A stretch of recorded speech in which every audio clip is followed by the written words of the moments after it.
जैसा कि मेरी लास्ट जो वीडियो थी सुंदरकांड की, उसके अंदर विस्तारपूर्वक बताया गया है कि कैसे अपने जीवन के अंदर दृढ़ संकल्प लाना है। ये हमें सुंदरकांड से हमें पता चलता है।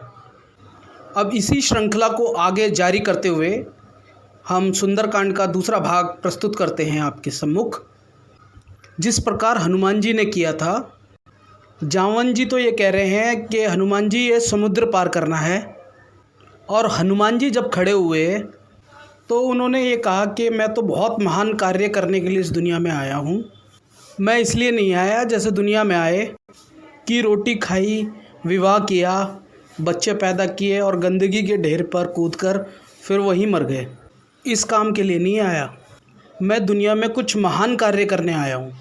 और जब आदमी में ये आत्मविश्वास बन जाता है कि मुझे तो आईएएस करना है, मैंने तो चीफ सेक्रेटरी बनना है, और पक्का विश्वास बन जाता है आदमी के अंदर, तो बड़ी बड़ी समस्याएं भी छोटी दिखाई देने लगती हैं। तो हनुमान जी ने कहा, जामवन जी कौन सा समुद्र जिसको पार करना है? जामवन जी कह रहे हैं यही समुद्र है जो दिखाई दे रहा है। कहने लगे ये समुद्र है? आपको ये समुद्र दिखाई दे रहा है? मुझे तो ये दिखाई दे रहा है कि खारे जल की जलधारा को लांघूं या नीर जाऊं। मुझे तो ये खारे पानी की नाली दिखाई दे रही है। कहने लगे, जामवन जी जिसमें इतना आत्मविश्वास हो, इतना दृढ़ हो, वो राम काज के लिए प्रबल होगा, और आपके लिए ये समुंदर वगैरह कोई मायना नहीं रखता। तो पहली चीज़ ये है कि सिंधु तीर एक भूधर्ष सुंदर। अब हम दूसरे सुंदर की बात करते हैं। जो दूसरा सुंदर दिखाई देता है वो है कनक कोटि विचित्र मणि कृत सुंदरायतन घना। अब वो पहुंच गए हैं लंका के अंदर कूद करके। तो हनुमान जी ने ये देखा, कनक कोटि विचित्र, सोने की दीवारें हैं किले की। इतना सोना है, भौतिकवाद है सारा का सारा।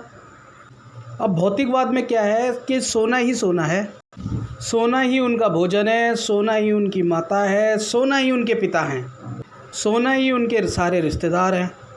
अगर माँ बाप के पास सोना नहीं है तो बच्चे भी त्याग देंगे उन माँ बाप को, और माँ बाप के पास अगर सोना दिखाई दे रहा है तो बच्चे कहेंगे वाह वाह, और जिन दूसरे व्यक्ति के पास अगर सोना दिखाई दे रहा है तो उसे भी अपना पिता बना लेंगे कि भाई तुम तो मेरे पिताजी हो।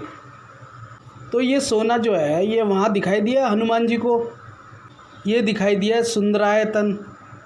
आयतन वहाँ लंका का उनको बड़ा सुंदर दिखाई दिया। ये है भौतिकवाद की मर्यादा जो है वो बड़ी चमकदार दिखाई देती है। अब आगे चलते हैं। हनुमान जी जब चलते चलते काफ़ी दूर पहुँच जाते हैं, वहाँ सीता जी बैठी हुई हैं और वो राम नाम का सुमिरन कर रही हैं। तो हनुमान जी वहाँ पे मुद्रिका डाल देते हैं। तो सीता जी ने जैसी मुद्रिका उठाई तब देखी मुद्रिका मनोहर राम नाम अंकित अति सुंदर। उन्हें राम का नाम बहुत सुंदर दिखाई दिया। राम से सुंदर नाम कोई नहीं है। तो राम नाम जो सुंदर दिखाई दिया सीता जी को, तो तीसरा सुंदर ये दिखाई दे गया। अब सीता जी के साथ जो हनुमान जी की ये जो बातचीत हुई, माँ मोहे लागे अति भूखा, देख सुंदर अति रूखा। जो सुंदर कांड का पाठ करने वाला है उसे फल भी अति सुंदर मिलेंगे, उसका कोई भी उद्योग निष्फल नहीं होगा। सुंदर फल है सुंदर कांड के अंदर, सुंदर फल अति रूखा। अभी तो हम ये देख रहे हैं कि जो 8 चीज़ क्या क्या सुंदर हैं।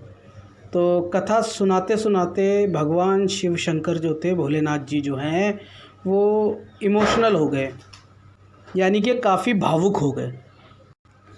अभी हम 8 चीज़ें क्या क्या सुंदर दिखाई दी है सुंदरकांड के अंदर, इसके बारे में थोड़ी चर्चा कर रहे हैं। और अगर आपने अभी भी चैनल को सब्सक्राइब नहीं किया है तो चैनल को सब्सक्राइब कर लीजिए, क्योंकि सुंदरकांड के विषय में बात हो रही है और बड़ा मनमोहक एक अलग अंदाज से हमारे दरबार के अंदर हम अपने शिष्यों को, हमारे जितने अनुयायी हैं, जितने लोग हमारे पास आते हैं, उन्हें हम सुंदरकांड से मोटिवेट करते हैं कि सुंदरकांड किस प्रकार से आपके जीवन में किस प्रकार सुधार लाता है।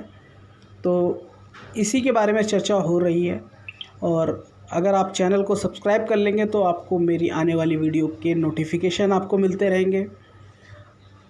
आपने अपना कीमती समय दिया, इसके लिए आपका प्रेम पूर्वक धन्यवाद।